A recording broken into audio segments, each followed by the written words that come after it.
Tere! Mina olen Kätlin Smart Accountsist ning täna näitan teile seda, kuidas Smart Accountsist põhivara arvele võtta. Ja asumegi siis kohe asja juurde.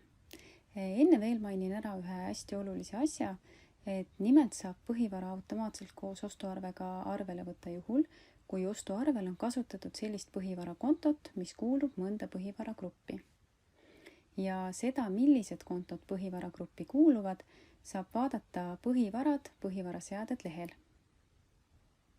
Seega enne põhivaradega toimetamist tasuks põhivaraseadete leht kindlasti üle vaadata, et oleks kindel, et kõik soovitud põhivaragrupid on ilusti sisestatud. Aga sisestamegi siis ostuarve ning oletame, et ostuarvega soetati ettevõttele sülearvuti väärtuses 1000 eurot. Ning salvestame. Ja salvestamisel teavitab Smart Accounts sind sellest, et ostuarvega on võimalik luua ka põhivarakaart. Valiku kinnitamisel võetakse põhivara arvele ja luuakse ühtlasi ka põhivarakaart.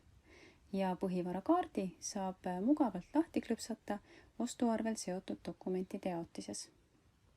Aitäh vaatamast!